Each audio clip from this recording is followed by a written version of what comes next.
Après, il y a le gros morceau, c'est la biologie moléculaire. Alors là, la biologie moléculaire, c'est incontournable.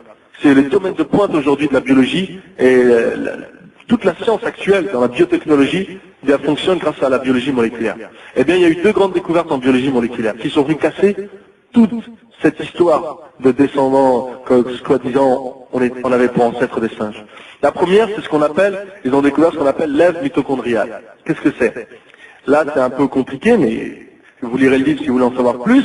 Eh bien, il se trouve que dans nos cellules, comme je l'ai expliqué tout à l'heure, donc on a le noyau avec l'ADN à l'intérieur, et autour du noyau, il y a des organites intracellulaires.